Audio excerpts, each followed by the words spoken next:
नमस्कार, जय जोहार। साथियों, जागो पंच में आप सभी का हार्दिक स्वागत, अभिनंदन।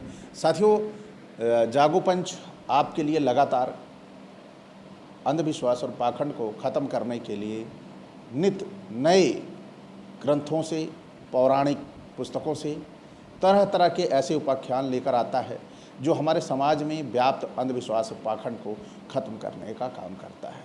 इसी संदर्भ में आज भी मैं आपके सामने बड़ा बेहतरीन वीडियो लेके आया हूं और ये वीडियो अगर आप अंत तक देखेंगे तो आप देखेंगे, समझेंगे कि कैसे ईश्वरवादी लोगों ने धरती पर आतंक मचाया हुआ है। तो जो ईश्वरवादी लोग हैं, इन्हें ईश्वर से भी डर नहीं लगता। ईश्वर के नाम पर ये सरेआम नंग नाच करते हैं। कैसे, यह वीडियो आपको स्पष्ट करेगा। साथ ही आज आपको मैं बता देने वाला हूं कि यह वीडियो जो मैं लेके आया हूं वह है पारलौकिक सत्ता का भ्रमजाल तथा अंधविश्वास। इसको लिखने वाले बृजपाल संत जी हैं। बृजपाल संत जी ने पारलौकिक सत्ता का ये जो भ्रमजाल और अंधविश्वास नामक पुस्तक लिखी है, इसमें इन्होंने बहुत अच्छा संकलन किया हुआ है जो आप सुनने के बाद आपको लगेगा कि वाकई ही ऐसे संकलन हमारे समाज में आने चाहिए जिससे ईश्वरवादी लोगों की पोल खुलनी चाहिए।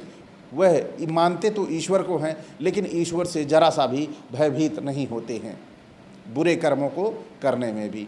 तो आइए समय न गंवाते हुए मैं पुस्तक के उन अंशों की ओर चलता हूं जो आपको ईश्वर और उन ईश्वर के मानने वालों की बहुत बड़ी पोल खोलता नजर आएगा। हिंदुओं ने ईश्वर और धर्म के नाम पर क्रूरता का जो नाटक खेला है, इतिहास उसका साक्षी है। धर्म के नाम पर ही ब्राह्मणों द्वारा समाज का वर्ण विभाजन करते हुए तथा इस ईश्वरकृत बताते हुए इसे शूद्र वर्ण पर वैदिक काल से ही नियोग्यताएं लाद दी गई हैं। अब आप थोड़ा सा भ्रम में हो जाएंगे कि यहाँ पर मैं हिंदू शब्द का इस्तेमाल कर रहा हूँ। तो हिंदू शब्द का इस्तेमाल इसलिए कर रहा हूँ क्योंकि हमारा इससे जन्म जन्मांतर से नाता चला आ रहा है। क्योंकि यहाँ पर जब बताया गया है कि व्यक्ति जिस धर्म में जन्म लिया है, जब तक परिवर्तन नहीं करता, कानूनी परिवर्तन नहीं करता, तब तक वह उसी धर्म का हिस्सा रहता है। तो हमारा दायित्व तो बनता है कि हम अपने धर्म में फैली हुई गंदगी, कुरीतियों और जो ऐसे लोग हैं जो हमारे समाज में गंदगी फैलाने का काम कर रहे हैं, उनके विषय में चर्चा करें और उनकी पोल खोलें जिससे हमारा समाज और हमारा धर्म और अच्छा हो सके। तो साथियों, यहाँ पर बताया हुआ है कि शूद्रों के ऊपर वैदिक काल से ही बहुत सारे अत्याचार होते रहे हैं और वो अत्याचार हमें हिंदू कह के होते रहे हैं, यानी कि तुम हमारे धर्म के हो, तुम नीच हो और तुम अत्याचार सहने के लायक हो, तुम्हें इसीलिए बनाया गया है। तो और अधिकार विहीन कर दिया, शस्त्र विहीन कर दिया, शिक्षा विहीन बनाकर सदैव शोषण किया जाता रहा। ये तो लिखा ही है पुस्तक में। उन्हें अपमानजनक जीवन जीने में के लिए भी विवश कर दिया गया। यहाँ देखिए, बड़ा ही महत्वपूर्ण उदाहरण भी दिया हुआ है जो साक्ष्य है इतिहास का। अंतिम मौर्य सम्राट बृहदत्त की हत्या कर पुष्यमित्र शुंग नामक ब्राह्मण यहाँ का शासक बना, जिसने घोषणा की कि जो कोई किसी बौद्ध श्रमण का एक सिर लाएगा उसे 100 मुद्राएं दी जाएंगी। हजारों बौद्ध भिक्षु इस क्रूरता का शिकार हुए, कुछ देश छोड़कर भाग गए।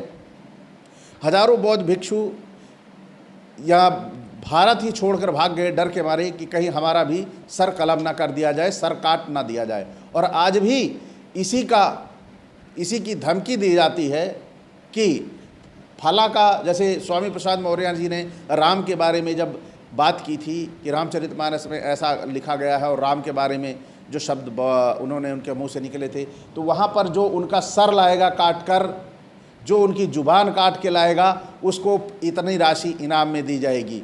तो आप यहीं से ही अंदाज़ा लगा सकते हैं कि ये ईश्वरवादी लोग अपने ईश्वर पर भरोसा नहीं करते, ये अपने ईश्वर का डिफेंस करने में लगे रहते हैं, रक्षा करने में लगते हैं, कहीं ईश्वर की पोल खुल न जाए कि ईश्वर नहीं है, इसलिए ये डरे सहमे से रहते हैं।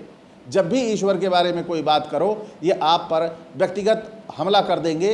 ये नहीं छोड़ेंगे कि चलिए ये ईश्वर का काम है, ईश्वर खुद बचेगा, इसका इलाज करेगा, ईश्वर अपने आप इनको दंड देगा। लेकिन ये बेचारे ईश्वर पर भरोसा नहीं, ईश्वर है ही नहीं तो उन पर भरोसा कैसे रहे। अंदर अंदर कहीं से खौफ है, भय है, डर है, इसीलिए ईश्वर पर भरोसा न करके खुद निर्णय लेते हैं कि नहीं, इसका मुंह बंद कर दो, जिससे कि ये ईश्वर के बारे में ना बोले, कि नहीं तो हमारे ईश्वर की पोल खुल गई तो सारी दुनिया ये कहेगी कि देखो अभी तक ये झूठे लोग झूठे ईश्वर की पूजा कर रहे थे। अगर ऐसा होता कि ईश्वर सच में है तो इनको विचारों को भरोसा होता और ये लोग छोड़ देते कि इनको ईश्वर दंडित करेगा, मेरी क्या ज़रूरत है इसको दंडित करने की। फिर आगे चलते हैं। उसने अनेक बौद्ध स्तूपों को धराशायी कर दिया। जब सब यहाँ से छोड़कर भाग रहे थे तो बहुत सारे बौद्ध स्तूपों को धराशायी कर दिया। हूण राजा मिहिरकुल जो पहले बौद्ध थे, बाद में ब्राह्मण धर्म स्वीकार करके अनेक बौद्ध भिक्षुओं का कत्लेआम किया। हिंदू जाति सदैव अत्याचारों से अनुरक्त रही है। दक्षिण भारत के अनेक जैन मंदिरों को शैव मत के अपर तिरुज्ञान सिंहस्तोड़, जो अब नयनार कहलाते हैं, द्वारा तोड़ दिया गया तथा शिव मंदिर स्थापित किए गए। यह जैनियों के विरुद्ध धर्म युद्ध था। ब्राह्मण राजा शशांक ने गया के बुद्ध मंदिर तथा विहारों को भूमिसात कर दिया तथा बोधि वृक्ष को उखाड़ फेंका। इस प्रकार चाहे वैदिक युग में असुरों के साथ लड़े गए युद्ध रहे हों। असुर कौन थे? यही जो ईश्वर को ना मानने वाले लोग थे, वो सारे के सारे असुर कहलाए, और जो ईश्वर को मानते थे वो सारे के सारे देवता कहलाए। और यहाँ पर समय बदल गया तो यहाँ पर उन्होंने जो एक बुद्धिज्म का मत मानने वाले लोग थे उनको बौद्ध कहना शुरू कर दिया। फिर बड़ी मज़ेदार बात यह है कि देखिए, इन्होंने उसी से ही लड़ाई लड़ी जिसने ईश्वर को नहीं माना। ये उनसे लड़ाई नहीं लड़े जिसने ईश्वर को माना। इनकी सबसे बड़ी लड़ाई उसी से रहती है जो ईश्वर को नहीं मानता। ईश्वर स्वयं, इनका ईश्वर स्वयं सक्षम नहीं है कि वह आकर जो नहीं मान रहा है उसको मनवाए, और जो नहीं मान रहा है उसको ईश्वर सद्बुद्धि दे। ऐसा ये बिल्कुल नहीं सोचते। अपने ईश्वर से ऐसा नहीं कहते कि हे ईश्वर, हमको क्यों लड़ने पर बाध्य करते हो भाई, आप स्वयं इन लोगों से अपने को मानने के लिए कहो जिससे हमारी संख्या बढ़े। लेकिन इनका ईश्वर इस मामले में बिल्कुल खड़ा नहीं होता, न बिल्कुल काम करता है। तो यह लोग जो अपने ईश्वर के ऊपर आस्था और विश्वास रखते हैं वह केवल एक अंधानुकरण है। यह कोई प्रमाणिक नहीं है कि उनका ईश्वर है। तो यहाँ पर देखिए, चाहे मैक्सिको के अज़्तेकों के साथ लड़ी लड़ाइयाँ हों, चाहे स्कैंडिनेविया के योद्धा वाइकिंग के साथ खूनी संघर्ष हो, चाहे ईसाई मुसलमानों के बीच रक्तरंजित जिहाद हो, चाहे ईसाई या मुस्लिमों के बीच संघर्ष रहे हों, और या वर्तमान में चाहे धर्म या ईश्वर के नाम पर सांप्रदायिक दंगे हों, इन सब के पीछे कट्टर धार्मिक दुराग्रह मता विश्वासियों ने ही खलनायक की भूमिका निभाई है। और जहाँ धर्म रहा है वहाँ ईश्वर केंद्र में रहा है, और ईश्वर या धर्म के नाम पर ही मानवता का विध्वंस किए जाने का रुख धर्मावलंबियों ने अपनाया है। इस प्रकार ईश्वर में विश्वास करना मानवता के लिए विध्वंसकारी व अनिष्टकारी सिद्ध हुआ है। यहाँ पर बड़ी मज़ेदार बात आपके सामने आ रही होगी कि ईश्वर को मानने वाले ये वो लोग हैं जो लोगों का गला काटने में नहीं चूकते धर्म के नाम पर। और धर्म कहता है कि यदि आपके ईश्वर को कोई नहीं मान रहा है तो उसकी गर्दन काट दो, उसका सर फोड़ दो, उसको ज़बरदस्ती मनवाओ अपना धर्म। क्या ईश्वर ऐसा कहता है? ईश्वर यदि ऐसा कह रहा होता तो ईश्वर उस व्यक्ति को जन्म ही न देता, उस व्यक्ति को ईश्वर उसका निर्माण ही न करता। क्योंकि ईश्वर को क्या ज़रूरत पड़ी है अपनी ऐसी की तैसी कराने में। तो यहाँ पर हमें समझना है कि ये जो धर्म के नाम पर कत्लेआम करते हैं, सांप्रदायिक दंगे करते हैं, यह ईश्वर अल्लाह गॉड के व्यक्ति नहीं, बंदे नहीं है। ये यहाँ पर जो धर्म के नाम पर उनके अंदर वैमनस्यता पैदा की जाती है, ये कुछ लोगों के हथियार होते हैं। जो धर्म के नाम पर कट्टरता फैल रहे हैं, ये उन धर्माधिकारियों के चलते फिरते अवैतनिक हथियार हैं, जो कहीं पर भी कुछ भी कर सकते हैं। तो ऐसे लोगों से ये नहीं कहा जा सकता, ऐसे लोगों को, कि ये ईश्वर के बनाए हुए हैं। जब ईश्वर के बनाए होते तो ईश्वर की ये कृति को समझते। आपके अंदर क्षमता है ईश्वर को सिद्ध करने की, तो आप अपने ईश्वर की पूजा बढ़ा दीजिए। अगर लगता है आपको कि फला व्यक्ति ईश्वर के बारे में बुरा कहता है, तो आप में क्षमता है, तो आप धूप बत्ती, अगरबत्ती, हवन यज्ञ ईश्वर के लिए अपने बढ़ा दीजिए। उन्हें और खुराक दीजिए कि फला व्यक्ति को ईश्वर बदलो। लेकिन शायद आप में ये क्षमता नहीं है, या आपको अपने ईश्वर पर विश्वास नहीं है, इसलिए आप ईश्वर को तरह तरह के यज्ञ हवन सब देते हुए भी विश्वास नहीं करते और खुद हमलावर हो जाते हैं ऐसे लोगों पर। तो साथियों, आइए चलते हैं फिर पुस्तक की ओर। ईश्वर की उपासना हेतु पहले जिगुरत बने, बाद में मंदिरों की स्थापना हुई। अब ये जिगुरत क्या है, इसके लिए मैं अलग से एक वीडियो बना के बताऊंगा कि जिगुरत क्या है। यहाँ मनुष्य सीधे पूजा नहीं कर सकता था, बल्कि पुरोहित या पुजारी वर्ग के माध्यम से ही पूजा अर्चना होती थी। अतः ईश्वर में विश्वास से ही संसार भर में निठल्ले पुरोहित वर्ग का उद्भव हुआ, और वह ऐसा सातिर वर्ग था जिसने स्वर्ग नरक तथा पाप पुण्य का भय दिखाकर मानव बुद्धि को पंगु बना दिया तथा अनेक खर्चीले कर्म कांडों को जन्म दिया। ईश्वर के नाम पर अनेक धार्मिक अनुष्ठानों, पाखंडों को स्थापित कर इसने मानव जाति का सदैव शोषण किया तथा स्वयं निठल्ला रहकर समाज में सम्मान पाता रहा, और आज भी ये सार्वभौमिक व्यवस्था मौजूद है। जे कृष्णामूर्ति का मत है कि संगठित धर्म के बाह्य ईश्वरों को उनके पुरोहितों सहित नकार देना जरूरी है, क्योंकि इनकी कोई उपयोगिता नहीं है। इन्होंने युद्धों को जन्म दिया है, लोगों में नफरतों को जन्म दिया है, वह हिंदू धर्म हो अथवा यहूदी या इस्लाम हो अथवा ईसाई धर्म, इन सब ने मनुष्य का विनष्ट किया है।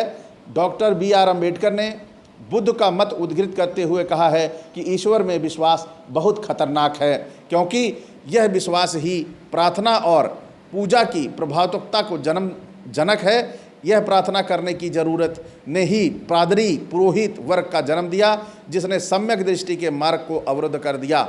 और ये उद्गीन से लिया गया है, बुद्ध और उनका धम्म पृष्ठ 155 से। तो आप सभी ये सब जानते हैं कि ईश्वर के होते हुए ये जो संसार में कुकृत्य हो रहे हैं, इनके बारे में ईश्वर के लोग बोलने को तैयार नहीं हैं। ईश्वर में विश्वास तथा तद्जनित धर्म ने व्यभिचार को बढ़ावा दिया है। ईसा पूर्व 5वीं सदी में बेबीलोन को महिलाओं को अपने जीवन में एक बार लिट्टामयी मंदिर में जाकर अपने लिए उस परदेसी को सौंप देना पड़ता था, जो देवी के भेंट स्वरूप सबसे पहले पैसा फेंकता था। ऐसा विश्वास था कि ऐसा करने पर स्त्री बांझ नहीं रहती। यूनान के कोरिंथ में एफ्रोडाइट के मंदिर में 1000 से अधिक देवदासियां थीं, जो पुरुषों से धन लेकर उनकी कामेक्षा पूरी करती थी। इसी प्रकार यूरोप में ईस्टर देवी के मंदिर में उपासकाएं बेश्याएं रखी जाती थीं।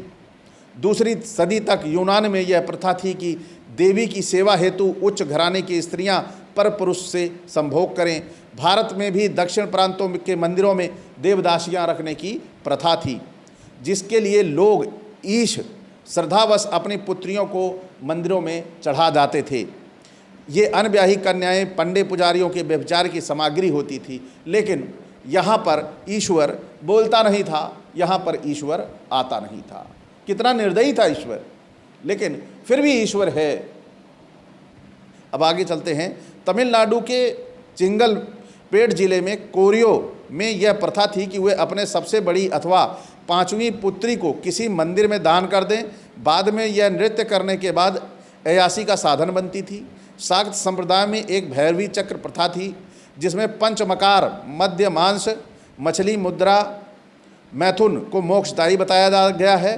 भैरवी चक्र में पहुंचकर एक भीतर की कोठरी में स्त्री पुरुषों को शराब पिलाई जाती थी, फिर मतवाले होकर कोई भी स्त्री चाहे माँ बहन कन्या इत्यादि हो से संभोग किया जाता था और यह उनकी साधना का अजीब विवश ढंग है।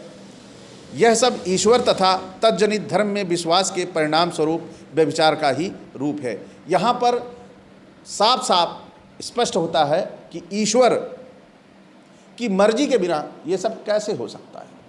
यदि ईश्वर चाहता है व्यभिचार तभी ऐसा हो रहा है, यदि ईश्वर है तो, और नहीं है तो ये लोगों की मानसिकता खराब है कि ऐसा क्यों कर रहे हैं। निर्णय आपका है, बातें बताना, चर्चा करना, आपको पढ़ के बताना ये मेरा काम है, विश्वास करना ना करना ये आपका काम है। जब आप अलौकिक शक्तियों पर आस्था और विश्वास रख सकते हैं जो दिखाई नहीं देता, यहाँ तो साक्षात मैं दिखाई दे रहा हूँ और जो मैं कह रहा हूँ वह आपको सुनाई दे रहा है, लेकिन आपको अलौकिक कुछ भी सुनाई नहीं देता। आप अपनी मर्जी से ईश्वर की इच्छा मानकर उसका अनुपालन करते हो, उसे बर्दाश्त करते हो। तो क्या मेरी बातों को ईश्वर के द्वारा कही हुई बातें समझकर आप उसे सच्चा मानकर क्यों नहीं अपने जीवन में लाते? अगर यही आप कर लेते तो निश्चित तौर पर मानवता का आपके अंदर समावेश होता। तो साथियों, आज का ये वीडियो आपको कैसा लगा? अच्छा लगा हो तो लाइक करें, साथ ही सब्सक्राइब करना ना भूलें, बेल आइकन की भी घंटी दबा लें जिससे हमारे वीडियो का नोटिफिकेशन आप तक त्वरित गति से पहुंच जाए। इसी के साथ आपसे विदा। जय भीम, जय मंडल जी।